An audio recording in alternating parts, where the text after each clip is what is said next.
Hello, friend. Hello.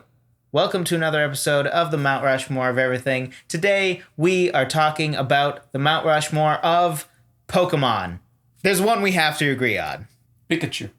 It has to be Pikachu. Right. Yes. Something that I thought was interesting about this is all the layers. So you have Pokemon, the anime TV show, and then the characters within that. Yeah. Right? But Ash Ketchum, the main character of that show, his first and main Pokemon, the only Pokemon that he always has, Pikachu. Then you have like general branding, right? Like Pikachu is almost synonymous with Pokemon branding wise at this point. And then you have iconic in the games, like in the Pokemon games community and that sort of thing.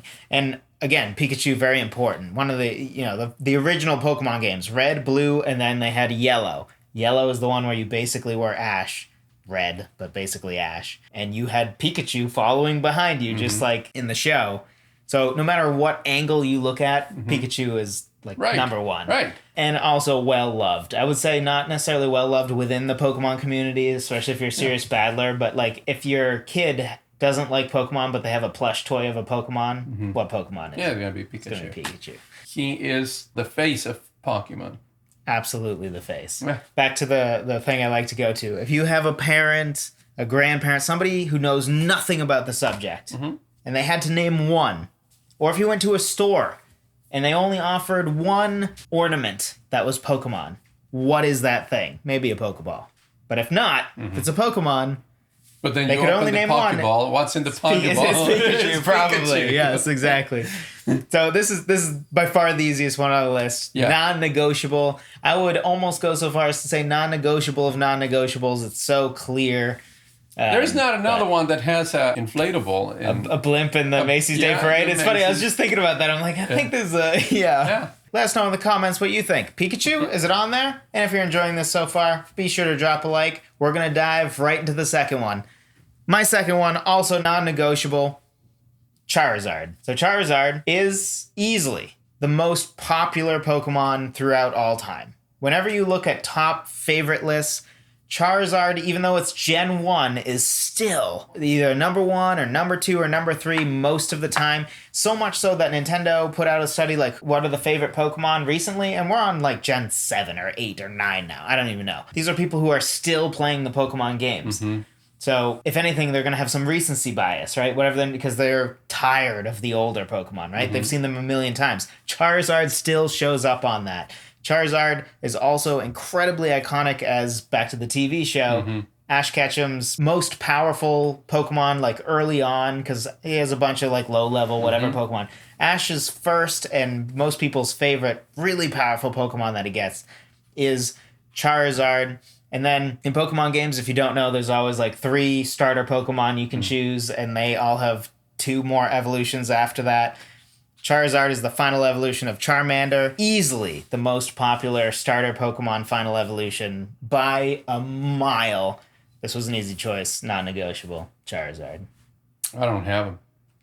Oh wow, we are in for an interesting list. Yes. Very interesting list. Yes, I think I have won the hearts of Pokemon fans over you already just by that incredible snub. I'm so curious where this is going to go. Give me your second. Squirtle. Interesting. I agree. Oh, really? I agree. And this is why. So that was the second one that came to mind when I started researching. And I usually go in that direction. When I'm preparing, I think, okay, what do I know? What is famous about this topic? And that was the second one that came to my mind. So I started looking into that. Interesting. Many people, when asked, what other Pokemon do you know besides Pikachu? They would say the turtle. Really? And they're like, what turtle? Interesting. This is very comforting for me. This is the only one I truly struggled with. So this is, okay, cool. I think it has very good association to the game. Is very recognizable. You see it and you know where it belongs to. For me, what pushed it over the edge, I think, was the show. I feel like as far as just iconic Pokemon that people know and that gamers or Pokemon aficionados of any type love, Squirtle is high up on that list. But it's not so high up on the list that I thought it was a lock for the Mount Rushmore. I just thought that it was like it's in the argument. But I reflected back and I'm like, okay, what are some of the most iconic Pokemon characters in the TV show as well? Charizard comes up, Pikachu, of course. And the other one that comes to mind for me is Squirtle, for sure. The Squirtle had such a vibrant, memorable personality in the TV show. Like the Squirtle Squad. Like a lot of people know the Squirtle Squad, even if they didn't watch the show. And then back to the starter Pokemon concept. Starter Pokemon are kind of important to Pokemon, especially first gen, right? It's the first Pokemon games that almost everybody who likes Pokemon has played. And then I would argue that Squirtle is the most popular starter Pokemon, not including its evolution change. So most people choose Charmander over Squirtle, but that's because Charmander is going to become Charizard. If you just were stuck with the starter Pokemon forever, I think Squirtle would be voted probably people's favorites, if not very, very, very close. So yeah, at the end of the day, I did end up going with Squirtle. We have 3 of mine, 2 of yours. Okay. So you go again. Well, see, this is where I had a hard time, because you have Charizard, but then you talk about the evolution. How do you... Because there wouldn't be Charizard without... Charmander. So that's my... Or Charmeleon. Charmander. Is the first. That's my third one. Okay. And very similar criteria for choosing that one as with Squirtle. Just looking at them, it's the colors. Each one of them has its own colors, so they're very different. But they're also in that first generation of the little monsters. Yeah. So little monsters, the technical term, not pocket monsters. Little monsters. They are little monsters. They're not all little. Some of them are pretty big. Just saying, Gyarados is not a small Pokemon. You can carry them in your pocket. Is not a...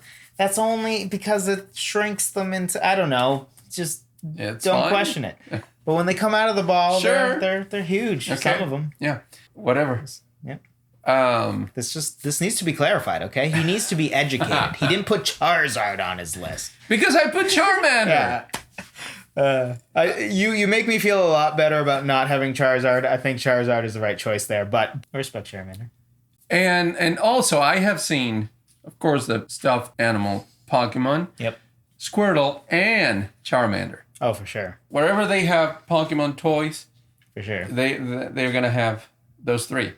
Now, I will say it has the advantage when it comes to plush toy kind of stuff because they're gonna go towards the more cutesy Pokemon. So that's a part of that reason, but I think that's a good, valid call out. I'm significantly less upset with Charmander than I thought I might be with some of the ones that you end up going to. I now have a very educated guess on what your 4th one is. I have a feeling it's going to continue the trend, which wouldn't be a bad choice if you did, but you might be surprised. I might be surprised. You might be surprised. So I'm going to talk about one of my favorite Pokemon of all time, as well as the one that I thought was borderline non-negotiable. Okay. But in the end, I'm going to say not non-negotiable, but very important. And that is the ever-iconic Mewtwo. Never. I mean, I figured. But... So Mewtwo, for several reasons. One, he is the star villain, sort of the first Pokemon movie. He's also the... sort of that status quo of like the first games, the last thing you had to accomplish in the games was to either defeat or capture Mewtwo. Not Mewtwo. Mewtwo is also easily the most iconic of the legendaries and mythic Pokemon. So as far as like the super powerful rare Pokemon, if you were to ask your grandmother or your grandfather, name a Pokemon, and you waited until they got to a legendary or mythical Pokemon, absolutely the one that you're going to get is Mewtwo. Maybe Mew, but probably those. There are some others like Lugia and other ones that are iconic, but not to the same level of Mewtwo. Also of note, Mewtwo is one of the 7 Pokemon to appear in Super Smash Brothers. Just as that little extra note. So Mewtwo was so important to Pokemon, especially starting out, and it has remained so popular that I thought it was an easy choice. Yeah, I think that his looks are pretty iconic. Oh, yeah. You're right away. I considered Mewtwo. Okay. I assume you also considered Bulbasaur based on your trajectory. You have Pikachu, and then the 2 of the 3 starters from the first gen. Bulbasaur would round that out. I thought, and like, it's one of those I'm not sure, because I'm not super familiar with the whole game and the cartoons, but I'm going to give it the iconic points to it, and I'm going to go with Gengar. Interesting. Yeah. And that being more like a villainy type of character. It's not. It's just a ghost type. But he's got a mischievous personality. That would be the word, yes. To him.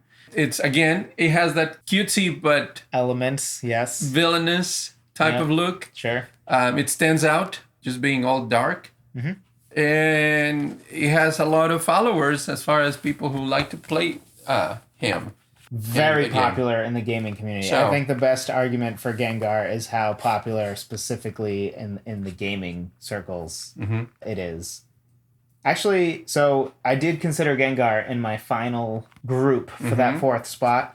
So I definitely would not have it over Mewtwo or Charizard. But for Squirtle, the other ones I was considering was Gengar, Jigglypuff, which I thought was mostly boosted by Super Smash Brothers, Eevee, slightly considered Bulbasaur, Blastoise, Mew, Gyarados. And then for Pokemon fans that are like, you're saying all Gen 1. Well, first of all, the reality is that Gen 1 is just always going to be the most iconic gen. Right. And I did look more into, okay, but what other non-first gen Pokemon could be there? And I thought really Lucario was the one that had the main argument. Lucario showed up in Super Smash Brothers. It showed up in Pokken Tournament. It's sort of got, again, a cult following. It had a whole movie that sort of revolved around it. But again, we're talking Mount Rushmore. We can only pick 4. So is it really so high that it's going to be above the likes of a Charizard, a Squirtle, a Mewtwo, a Pikachu, even a Gengar, Jigglypuff, Eevee? It's hard to put it there. Also of note, Rayquaza. Rayquaza is one of the most popular battling Pokemon ever. After Mewtwo, if I had to pick a second legendary / mythic Pokemon, it would probably be Rayquaza. So, Rayquaza, here's some love. Let us know what you think in the comments. Do you agree with my list? Do you agree with Carlo's list? Give us what your list is, and then be sure to tell us why we want to continue the discussion, and the best way to do that is for you to tell us your opinion in the comments below. Drop a like if you haven't already, because clearly you enjoyed this video. You made it all the way to the end. And be sure to subscribe. Click that little notification bell so you know when new videos come out, which they are out every single Thursday. And we will talk to you next time. Just to trigger you Gengar fans, Gengar is literally the worst of its evolution tree. My favorite Pokemon of all time is Haunter. Why does it evolve into Gengar? It looks so much lamer than Haunter. Ghastly looks cooler than Gengar. Haunter is maybe the coolest looking Pokemon ever. Gengar is a disappointment.